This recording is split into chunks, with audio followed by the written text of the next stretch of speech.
E se o seu destino fosse decidido em um palácio onde ninguém sabe quem você realmente é? Assim começa a história de Ester, a jovem judia que se tornaria rainha da Pérsia, sem que o rei soubesse de sua origem. Uma mulher comum escolhida para uma missão divina, escondida sob véus de beleza, política e mistério. Tudo começou quando o poderoso rei Assuero repudiou a rainha Vasti por desobedecê-lo diante de todos. Em busca de uma nova soberana, ordenou que as mais belas jovens do império fossem trazidas ao palácio. Entre elas, Ester, órfã, criada por seu primo Mardoqueu e dotada de uma graça que transcendia a aparência. Durante meses, ela foi preparada com perfumes e óleos raros, mas o que realmente a diferenciava não era sua beleza, e sim sua serenidade. Quando foi chamada à presença do rei, Ester não pediu nada além do que lhe foi oferecido. E Assuero, ao vê-la, sentiu algo que nunca havia sentido: paz. Assim, uma jovem desconhecida foi coroada rainha, sem saber que sua posição seria a chave para a salvação de um povo inteiro. Dentro das muralhas douradas do palácio, Ester aprendeu rapidamente que a beleza podia abrir portas, mas o silêncio podia salvar vidas. Ninguém ali sabia que ela era judia, nem mesmo o rei Assuero. Seu primo Mardoqueu havia pedido que escondesse sua origem, e ela obedeceu, entendendo que aquele segredo seria o escudo que a protegeria até o momento certo. Enquanto o império seguia em festas e banquetes, nas sombras surgia uma ameaça silenciosa. Amã, o conselheiro mais influente do rei, movido por orgulho e ódio. Quando Mardoqueu se recusou a ajoelhar diante dele, Amã jurou vingança, não apenas contra um homem, mas contra todo o povo judeu. Ester, no entanto, ainda não sabia do perigo que se formava. Sua vida se enchia de luxo e rituais, mas seu coração permanecia humilde. À noite, quando todos dormiam, ela orava em silêncio, pedindo sabedoria para entender o motivo de estar ali. E como um sussurro divino, o propósito começava a nascer dentro dela. Algo dizia que, em breve, sua coragem seria testada e seu segredo revelado. Amã arquitetou um plano sombrio. Manipulando o orgulho do rei, convenceu Assuero a assinar um decreto que ordenava o extermínio de todos os judeus do império. O selo real foi impresso em argila quente e mensageiros partiram em todas as direções, levando a sentença de morte. Era um golpe contra um povo inteiro, e o prazo para a destruição se aproximava. Quando Mardoqueu soube da notícia, rasgou suas vestes e cobriu-se de cinzas, lamentando diante dos portões do palácio. Servos de Ester viram e levaram a mensagem à rainha. Ao descobrir o decreto, Ester sentiu o coração estremecer. Ela era rainha, sim, mas mesmo ela não podia se aproximar do rei sem ser chamada, sob pena de morte. Mardoqueu, porém, respondeu com palavras que ecoariam pela eternidade. Quem sabe se para um tempo como este chegaste à realeza? Essas palavras acenderam a chama dentro dela. Ester compreendeu que não havia coincidências. Havia propósito. Era hora de agir. Respirando fundo, ela tomou uma decisão que mudaria a história. Se fosse necessário morrer, morreria tentando salvar o seu povo. Ester sabia que o momento decisivo havia chegado. Antes de se apresentar diante do rei, ela enviou mensageiros a Mardoqueu com uma ordem clara: que todos os judeus de Susã jejuassem por ela durante 3 dias e 3 noites. Nenhum alimento, nenhuma gota d'água, apenas orações e lágrimas, pedindo ao Deus de Israel que lhe desse coragem e graça diante do rei. Durante esses dias, o palácio silenciou em torno de Ester. As joias foram deixadas de lado, os banquetes esquecidos.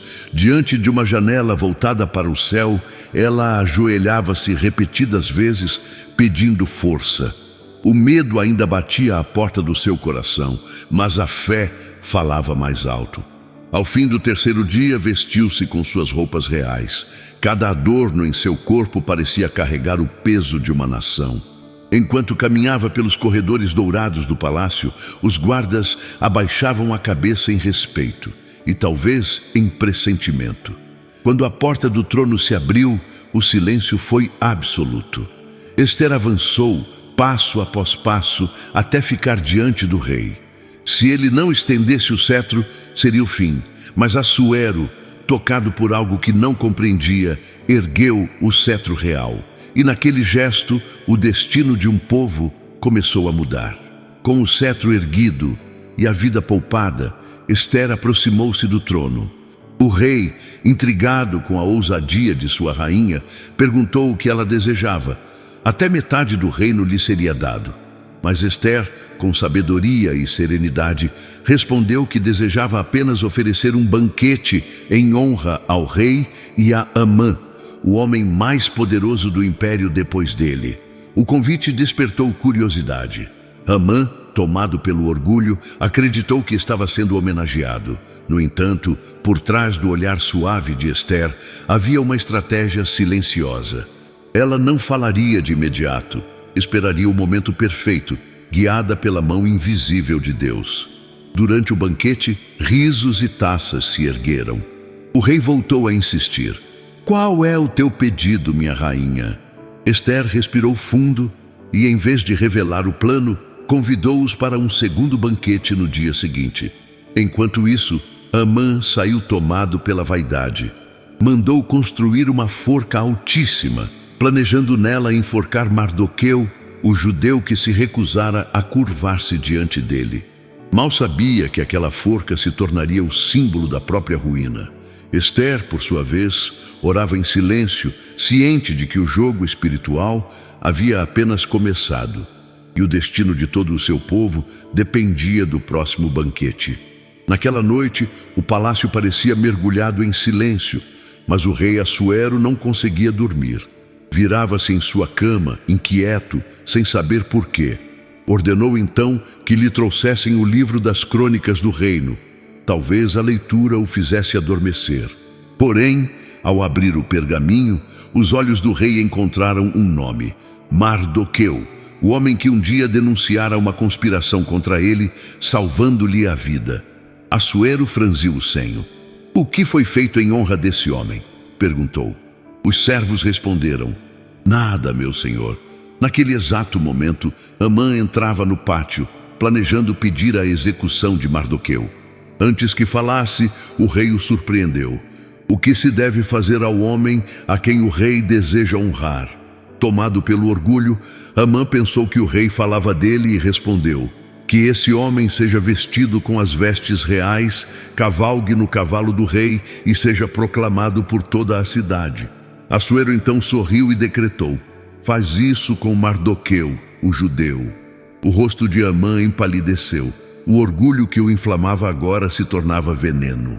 Enquanto conduzia Mardoqueu pelas ruas, gritando sua glória, cada passo ecoava como um prenúncio do juízo divino.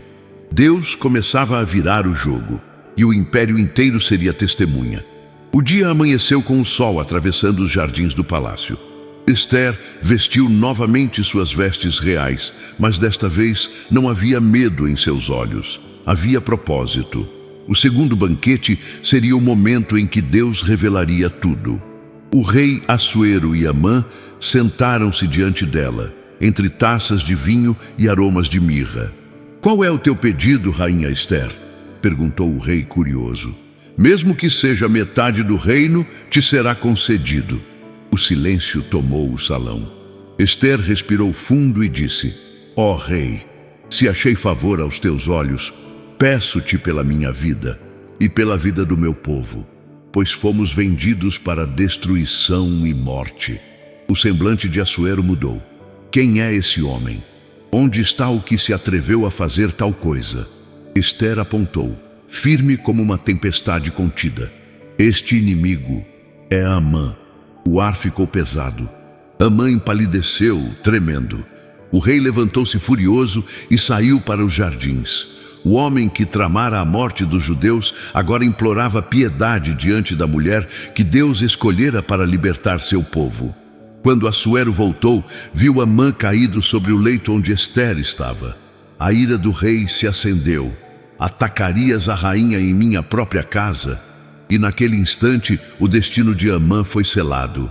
Enquanto Amã era arrastado pelos guardas, o palácio inteiro sussurrava o nome de Ester. A mulher que o destino ignorara agora era o instrumento de Deus para expor a corrupção oculta nos salões do poder.